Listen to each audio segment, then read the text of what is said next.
जय साई राम। जय गुरुदेव दत्ता। गुरुर्ब्रह्मा गुरुर्विष्णु गुरुर्देवो महेश्वरः।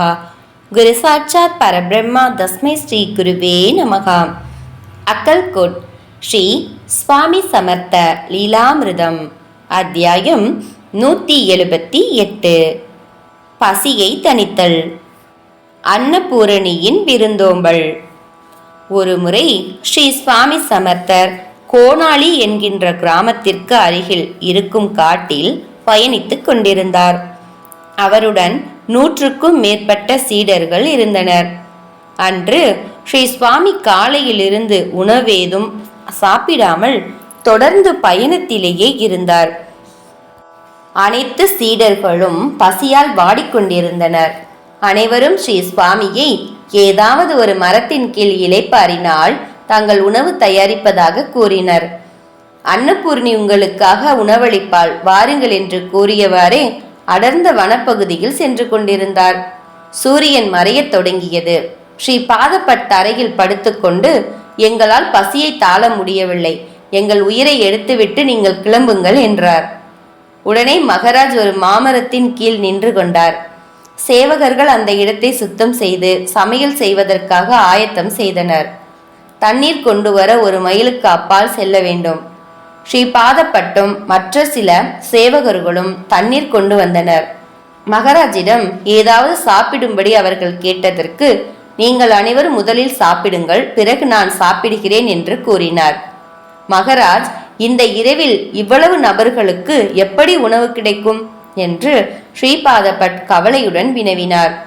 வயலுக்கு அந்த பக்கம் செல், அன்னபூர்ணி உணவுடன் காத்து கொண்டிருக்கிறாள் என்று கூறினார்.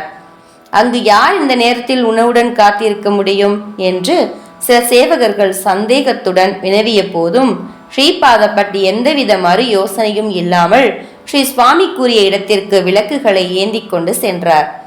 ஆகா, என்ன ஒரு அற்புதம்! ஸ்ரீ சுவாமி கூறியபடியே சற்று தூரத்தில் ஒரு பெண் நின்று கொண்டிருந்தாள். அவளிடம் சென்று, ஊருக்குள் செல்வதற்கு எவ்வளவு தூரம் செல்ல வேண்டும்? அங்கு சென்றால் ஏதாவது உணவு கிடைக்குமா என்று ஸ்ரீபாதபட் விசாரித்தார். நல்லவேளை நீங்கள் அனைவரும் வந்தீர்கள். எங்கள் ஊரிலிருந்து சிலர் வருவதாக கூறியிருந்தனர். அவர்கள் வராததால் அவர்களுக்காக சமைத்த உணவுகள் அனைத்தும் வீணாகிவிடுமோ என்று நினைத்து கொண்டிருந்தேன். தயவு செய்து நீங்கள் இந்த உணவையும் தண்ணீரையும் எடுத்துக்கொள்ளுங்கள் என்று விருந்தோம்பல் செய்தாள். சாதம், பருப்பு, ரொட்டி, நெய், காய்கறிகள் கொண்ட விருந்தை அவர்களிடம் அளித்தாள். இந்த இரவு நேரத்தில் நீங்கள் எப்படி இங்கு தனிமையில் இருப்பீர்கள்? எங்களுடன் வந்து ஸ்ரீ சுவாமி சமர்த்தரை தரிசனம் செய்யுங்கள் என்று ஸ்ரீபாதபட் அழைத்தார். என்னுடைய நமஸ்காரங்களை அவருக்கு தெரிவியுங்கள். என்னுடைய பெயர் அன்னபூரணி. நான் இன்னொரு சமயம் அவரை தரிசனம் செய்ய வருகிறேன், நீங்கள் கிளம்புங்கள் என்று கூறி அனுப்பி வைத்தாள். ஸ்ரீபாதபட்டும் மற்ற சேவகர்களும் தங்கள் நன்றியை தெரிவித்துவிட்டு கிளம்பினர். சற்று தொலைவு சென்ற பின்னர் ஸ்ரீபாதபட் அந்த பெண்ணை திரும்பி பார்த்தபோது அவள் அந்த இடத்தில் தென்படவில்லை. இது அனைவருக்கும் மிகுந்த ஆச்சரியத்தை அளித்தது. ஸ்ரீ சுவாமி சமர்த்தரிடம் உணவுகளை கொண்டு வந்து நெய்வேத்தியம் செய்துவிட்டு அனைவரும் வயிறார உண்டனர். பாபா யாதவ் உணவுக்கு பின் ஸ்ரீ சுவாமியுடன் உரையாடி கொண்டிருக்கும் போது, சுவாமி, அந்த பெண் யார்? அவள் எங்கிருந்து வந்தாள் என்று கேட்டதற்கு, அவள் என் குடும்பத்தை சேர்ந்தவள் என்று கூறினார். அனைவருக்கும் வந்து உணவளித்தது அன்னபூர்ணி தேவிதான் என்பதை புரிந்து கொண்டனர். அன்னபூரணியை அல்லவா தரிசனம் செய்திருக்கிறோம், அதை கூட புரிந்து கொள்ள முடியாத முட்டாளாக இருந்திருக்கிறோமே என்று அனைவரும் தங்களை நொந்து கொண்டனர். சுவாமி, இந்த பாத்திரங்களை என்ன செய்வது என்று கேட்டதற்கு, அவை அனைத்தும் உங்களுடையதுதான் என்று ஸ்ரீ சுவாமி கூறிவிட்டார். ஸ்ரீ சுவாமி மகராஜின் கருணைக்கு எல்லைதான் ஏது? தன் பக்தனுக்கு பசி வந்தால் அன்னபூர்ணியையே ஆணையிட்டு உணவளிக்க செய்து விடுவாரே. குகுபாய் ஜமீன்தார் அளித்த பொரியுருண்டை. ஒரு முறை ஸ்ரீ சுவாமி சமர்த்தர் அக்கல்கோட்டுக்கு அருகில் இருக்கும் சாடன் டுடானி என்கின்ற ஊருக்கு சுமார் 150 சேவகர்களுடன் சென்றிருந்தார். அந்த ஊரில் இருந்த ஒரு சிறிய குன்றின் மேல் ஒரு பக்ரி வாழ்ந்து வந்தார். ஸ்ரீ சுவாமியும் அவருடன் அந்த குன்றிலேயே தங்கியிருந்தார். ஸ்ரீ சுவாமிக்கு சோழப்பா ஒரு உணவு தட்டை தன் மகன் கிருஷ்ணப்பா மூலம் கொடுத்தனுப்பி இருந்தார்.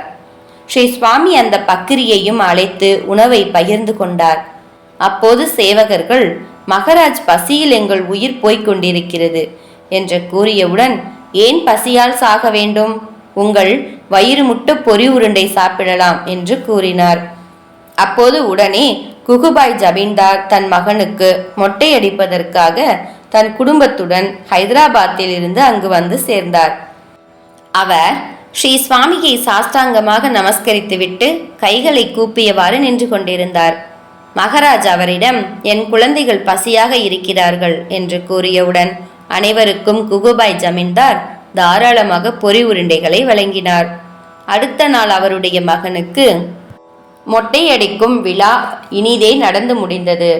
அவர் ஸ்ரீ சுவாமிகளிடம் ஆசீர்வாதம் பெற்றுக்கொண்டு அனைத்து சேவகர்களுக்கும் தாராளமாக தட்சணை வழங்கினார். பின்னர் ஸ்ரீ சுவாமிகளிடம் அனுமதி பெற்றுக்கொண்டு தன் சொந்த ஊருக்கு சென்றார். உணவோ பொன்னோ பொருளோ ஞானமோ தன் பக்தனின் தேவை என்ன என்பதை நன்கு உணர்ந்து கொண்டு அதற்கு ஏற்றாற்போல் ஸ்ரீ சுவாமி அவர்களுக்கு வழங்கிவிடுவார். நாம் அவரிடம் ஒன்று கேட்டால் பல மடங்காக கொடுப்பதில் ஸ்ரீ சுவாமி சமர்த்தருக்கு நிகர் வேறெவரும் உண்டோ? ஜெய ஜெய ஸ்ரீ சுவாமி சமர்த். ஜெய் சாய்ராம். ஜெய் குரு தேவதத்தா. அனந்த கோடி பிரம்மாண்ட நாயக ராஜாதிராஜ யோகிராஜ பரபிரம்ம ஸ்ரீ சுவாமி சமர்த்த மகராஜ் கி ஜெய்.